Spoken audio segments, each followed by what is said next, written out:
자, 정말 위태로워진 이 비트코인이 이 흐름을 보인다면 추가적인 폭락이 또 나올 겁니다. 자, 현재 비트코인은 상당히 위태로운 모습을 보여주고 있죠. 제가 지난 영상에서도 말씀은 계속해서 드리긴 했지만 결국에 64.7K를 돌파를 보여줬더라도 이탈되는 상황, 이렇게 64.7K를 돌파를 하긴 했지만 결국에 밑으로 빠지면서 양봉으로 마감했기 때문에 오늘과 같은 상황을 미리 좀 생각을 해볼 수가 있었다는 겁니다.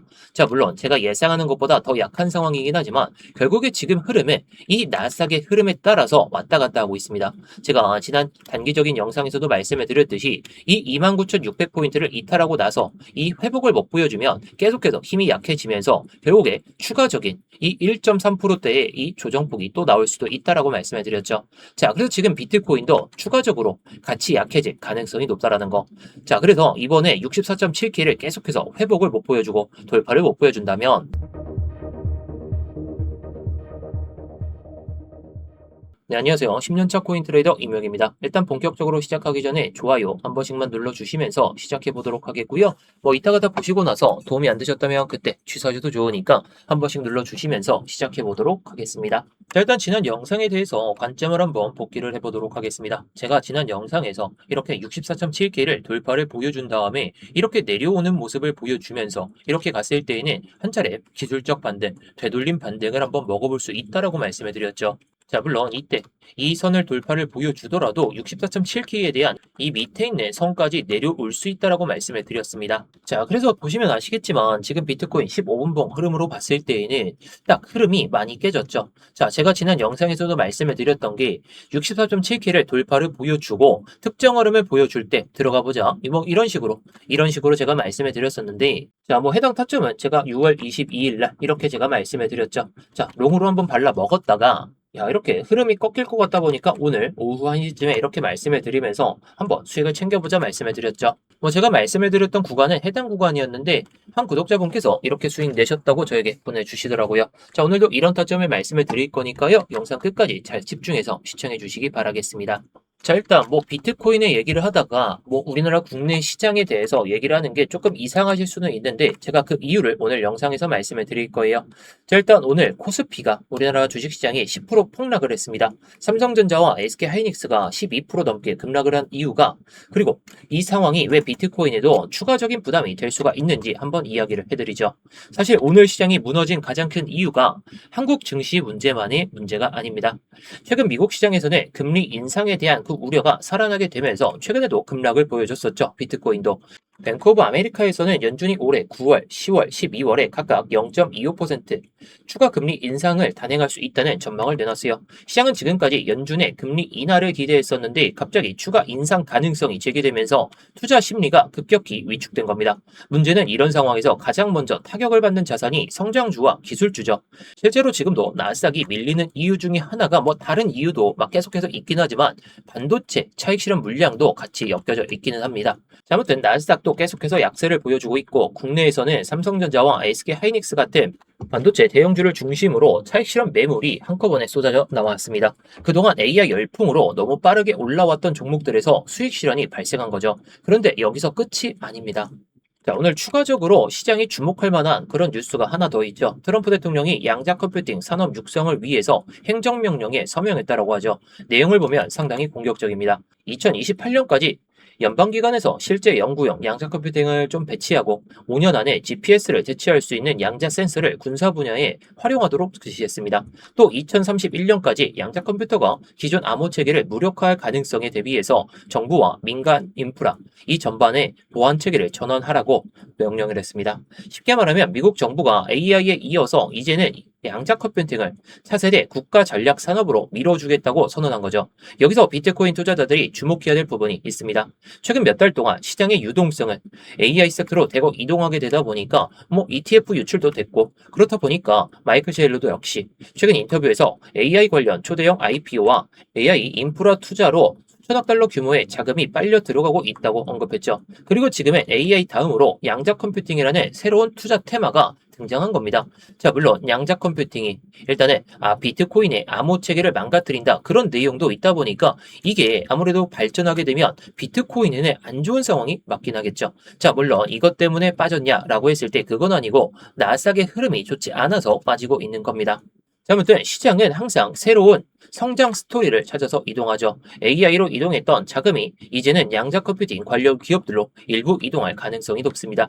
미국의 주식으로 IonQ가 있죠. 즉 비트코인이 지금 약해서 하락하는 것이 아니라 시장 전체 유동성이 더 높은 기대 수익을 찾아서 이동하면서 상대적으로 비트코인이 소외될 수 있다는 그런 이야기죠. 특히 현재 비트코인의 기관 자금의 영향력이 과거보다 훨씬 커졌어요. 기관들은 주식과 비트코인을 별개로 보지 않습니다. 위험자산이라는 그 큰 틀 안에서는 자산 배분을 조정하죠. 따라서 반도체 주식이 급락하고 나스닥이 흔들리는 그런 상황에서는 비트코인이 역시 단기적으로 매도 압력을 받게 되면서 금리 인상에 대한 이 스탠스가 다시 한번 꺾이지 않는 한 이게 또 추가적인 약세 흐름이 계속해서 이어질 가능성이 높겠죠. 자, 다만 중요한 건 장기적인 관점이죠. 현재 코스피, 한국 증시의 원인이 반도체 차익실현 물량, 금리 인상 우려, 새로운 투자 테마 등장 등 모두 비트코인의 본질과는 그렇게 직접적인 관련이 있는 건 아닙니다. 비트코인의 공급량이 늘어난 것도 아니고 ETF가 구조적으로 붕괴한 것도 아니기 때문에 그래서 결국 지금 시장은 유동성의 재배치 과정이 가깝다라고 보시는 게 맞을 것 같습니다. 자, 그래서 실제로 지금도 왔다 갔다 하면서 계속해서 약한 모습을 보여주고 있는데 결국에 나스닥의 흐름이 지금 이 자리를 벗어나면서 3만 포인트 이상에서 다시 한번 회복을 못 보여준다면 자, 현재 1시간 봉으로 보더라도 상당히 약한 모습을 보여주고 있습니다.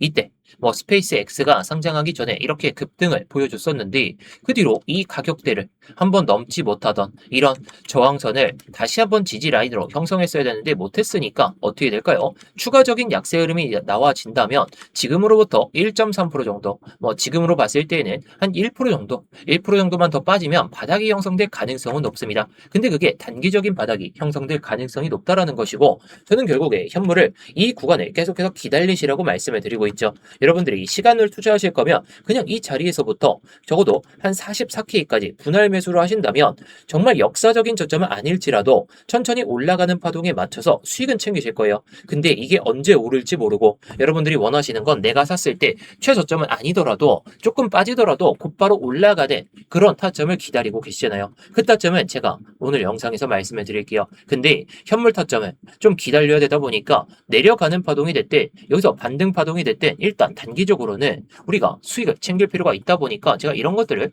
스터디방에서 다 말씀을 드리고 있죠. 자, 그래서 조금 전에도 말씀을 드리긴 했지만 제가 오늘 오후 1시 13분쯤에 이렇게 말씀을 드렸습니다. 자, 1시 13분이면 이때입니다.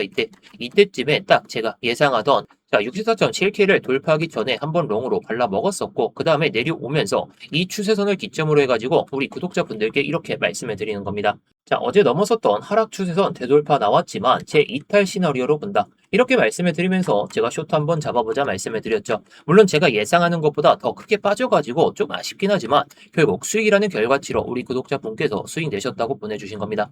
자, 지금 시장에서 올라가든 내려가든 지금 상황에서는 어떻게 해야 된다고요? 일단 수익을 챙겨 놓는 게 중요합니다. 우리는 최고점, 최저점 절대 예상 못해요. 이게 최저점이 될지 누가 알았겠습니까? 여기가 최고점이 될지 누가 알았겠습니까? 하지만 중간에 이렇게 먹을 수 있는 그런 구간들, 이런 구간들에서는 롱이든 숏이든 일단 발라먹고 현물을 모아갈 그 관점이라면 그때 모아가면 된다는 겁니다. 제가 그래서 이렇게 수익을 좀 챙길 수 있는 그런 타점들을 영상에서도 다 말씀을 드리지만 요즘에는 이런 변동성이 단 1분만 해도 나올 수가 있기 때문에 타점을 명확하게 그리고 실시간으로 잘 대응하기 위해서 이렇게 말씀을 드리고 있다는 거. 자, 그래서 영상 설명란이나 고정 댓글에 있는 링크 클릭하시면 스터디방 입장이 가능하시니까 클릭하셔서 입장하시면 좋겠죠. 자, 그래서 다시 비트코인의 일봉 차트를 보시게 되면 일단 이 추세선 같은 경우에는 제가 계속해서 말씀을 드리지만 우리가 집중해서 봐야 될 건 과거 데이터입니다. 자, 지난 1월 달의 고점과 이 2월 달의 저점에다가 이 피보나치 되돌림 값을 그어보면 가장 중요한 맥점이 2382 구간과 236 구간이죠. 자, 이번에 올라올 때에는 236 구간을 한 번에 넘어서더니 결국에 이 아래까지 내려갔다가 올라왔다가 내려갔다가 올라왔다가 이런 흐름을 보여주면서 이 382 구간에 대해서 딱 여기서 마주친 다음에 이 밑으로 빠졌다가 이렇게 올라왔단 말이죠. 그러면서 절반 구간까지 올라왔습니다. 그런데 지금의 모습을 한번 체크해 볼까요? 자, 이런 식입니다. 이 5월달의 고점과 6월달의 저점에 딱 그거 보면은 지금 상황이 뭐 이때하고는 조금 다르긴 하지만 이 236 구간 위로 올라탔던 그 시도를 보여줬기 때문에 이 236 구간을 다시 한번 회복해주는 그런 모습이 좀 나와줘야 되겠죠. 자, 물론 이 236 구간이 해당 구간이었으니까 여기서 또다시 밀렸다가 다시 한번 저점을 이탈하지 않을까 이런 생각이 들 때 반등이 나왔습니다. 자, 지금 또 어떤가요? 이게 또 저점을 이탈하지 않을까 그런 생각이 들 수 있는 자리라는 거죠. 자, 하지만 여러분들도 다들 잘 아실 거예요. 지금 최저점이 어디가 될지 누구도 예상할 수가 없습니다. 그리고 반등이 언제 시작될지 그것도 다 예상 못해요. 결국에 지금은 이 64.7K 제가 다시 한번 거드리겠습니다. 명확하게 그거 드리면 이 64.7K를 회복을 보여주는 양봉 마감이 또다시 나온다면 이거는 올라가는 이 되돌림 파동에서 382 구간과 절반 구간까지 올라갈 수 있는 그런 패턴을 보여줄 수 있는 캔들이 나온다라고 보시면 됩니다. 근데 아직까지 안 나왔죠. 이렇게 처음으로 돌파하는 자리는 곧바로 못 올라가니까 이거는 신빙성이 없습니다. 자, 그렇기 때문에 한 번 더 나와주고 이 382 구간에 대한 도전을 보여주고 나서 이 236 구간 이걸 기점으로 해서 이런 식으로 흘러갔을 때에는 우리가 여기서는 되돌림 반등이 절반 구간까지는 올 수 있겠구나 이렇게 생각하시면 됩니다. 근데 지금은 아니죠. 게다가 이 저점을 이탈하려는 그런 모습을 또 보여줄 수가 있기 때문에 그리고 나스닥의 흐름이 썩 좋지는 않은 상황이기 때문에 그래서 제가 뭐 지금 상황에서는 두 가지 관점으로 이 메인 관점으로 봐야 된다는 그 이유를 설명을 드려보면 그래서 지금은 올라가는 파동이라면 이런 식으로 흘러갔을 때는 우리가 이 밑에서 기다릴 생각하지 말고 이 위에서라도 현물을 담을 생각으로 보셔야 됩니다. 근데 그게 아니라면 결국에 제가 예상하는 이 추세선까지 내려갈 가능성이 높습니다. 자, 게다가 주봉 상황에서도 마찬가지예요. 자, 이 피보나치 값을 여기서 이렇게 딱 보면 제가 지난번에도 말씀을 드렸듯이 결국에 이 57K라는 가격을 한 번은 이탈을 시켜줘야 그나마 큰 사이클을 만들기 위한 그런 전제 조건이 만들어집니다. 결국에 57K면 이 이전에 저점 라인대까지 모두 이탈하는 그런 상황이 발생될 거고 자, 최근에 주봉을 보더라도 결국에 지금 딱 여기서 양봉이 안 나온다면 추세가 완벽하게 무너지는 그런 캔들의 모습이 나와지겠죠. 자, 그래서 저는 64.7K를 계속해서 돌파를 보여주는 양봉이 나온다면 저는 위에서라도 현물을 잡을 생각으로 보고 있습니다. 하지만 밑으로 내려가는 그 파동의 힘이 언제까지 그리고 어디까지 이어질지 지금 가늠을 하기는 어렵기 때문에 뭐 지금은 밑에서 현물을 기다리되 내려가는 파동이 나온다면 우리는 여기서 일단 수익을 챙겨두고 현물을 이 아래에서 담을 생각으로 보시면 된다는 겁니다. 자, 그래서 제가 영상에서도 이런 수익을 챙길 수 있는 그런 관점들과 타점들을 모두 명확하게 말씀을 드리고는 있지만 결국에 요즘에는 변동성이 워낙 크기 때문에 제가 이런 것들을 스터디방에서 실시간으로 말씀을 드리고 있죠. 자, 그래서 조금 전에도 말씀을 드리긴 했지만 결국에 제가 말씀을 드리는 이런 관점들 같은 경우에는 제가 영상에서도 다 말씀을 드려요. 어떤 관점, 이 64.7K를 돌파를 보여줬을 때에는 특정 흐름을 보여줬을 때 수익을 내면 된다. 자, 그리고 내려갈 때에는 이런 추세선을 기점으로 해가지고 지지받거나 저항을 받더라도 결국에 밀리는 상황이라면 한 차례 급락이 나올 수가 있으니까 이 정도의 수익도 챙겨볼 수 있다. 영상에서 계속 말씀드리죠.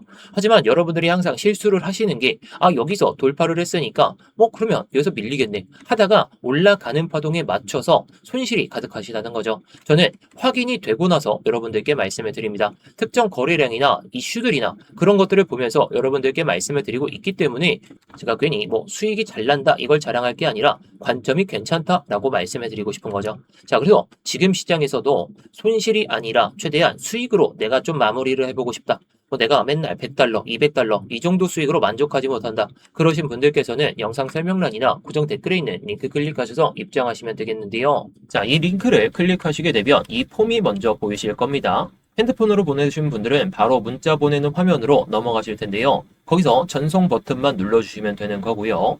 컴퓨터로 보시는 분들은 자, 여기 보이듯이 이무역 전문가 나와 있는지 확인하시고 그 다음에 이렇게 실시간 관점 스터디 무료 시청 이렇게 누르신 다음에 스터디방 입장하실 이렇게 전화번호를 남겨주시고 나서 밑에 있는 제출 버튼 이렇게 순서대로 진행하시면 됩니다. 자, 다시 한번 말씀드리지만 모두 무료입니다. 그냥 편하게 들어오신 다음에 마음에 안 드시면 그냥 나가셔도 좋고 정말 타점이 괜찮다 싶으시면 뭐 따라오셔도 좋은 거고요.